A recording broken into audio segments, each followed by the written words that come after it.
पुढची बातमी बघूयात। मंत्री धनंजय मुंडे यांनी मुख्यमंत्री देवेंद्र फडणवीसांची भेट घेतलेली आहे आणि या दोघांमध्ये 10 ते 15 मिनिटे चर्चा सुद्धा झाली आहे। विधान परिषदेचं कामकाज संपल्याच्या नंतर मुंडे यांनी मुख्यमंत्र्यांची भेट घेतली। या भेटीचं कारण अद्यापही अस्पष्ट आहे। मात्र एकीकडे मुंडेंच्या राजीनाम्याची विरोधकांकडून जोरदार चर्चा सुरू आहे आणि अशाच वेळेला दुसरीकडे मुंडेंनी मुख्यमंत्र्यांची भेट घेतली, त्यामुळे अर्थातच या भेटीला विशेष महत्त्व आहे।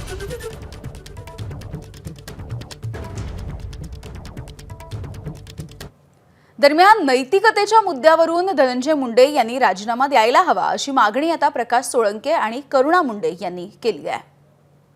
चार्जशीट म्हणजे CIDने जो तपास केलेला आहे की अतिशय बारकाईने त्याने हा तपास केलेला आहे आणि गुन्हेगारांना कठोरातली कठोर शिक्षा व्हावी असा CIDचा निश्चितपणानं याच्यातून प्रयत्न दिसतोय। मी स्पष्ट भूमिका मांडली होती की नैतिकतेच्या कारणावरून धनंजय मुंडेंनी राजीनामा दिला पाहिजे, कारण त्यांच्या अत्यंत विश्वासू आणि जवळचा माणूस जर बीड जिल्ह्यामध्ये असे प्रकार करतो, ह्याच्यामध्ये त्यांचा निकटवर्तीय माणूस आहे, तर नैतिकतेच्या कारणावरून राजीनामा द्यायचा का नाही द्यायचा हा धनंजय मुंडेचा प्रश्न आहे। मग तो काही प्रश्न माझा नाही आहे, पण आम्ही मागणी केली होती।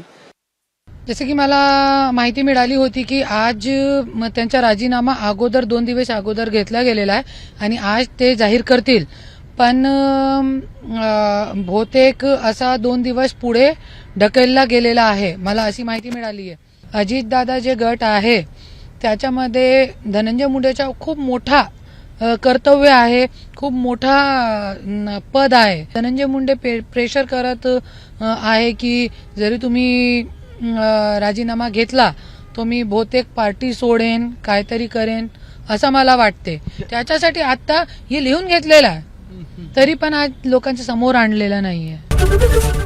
ABP माझा, उघडा डोळे बघा नीट।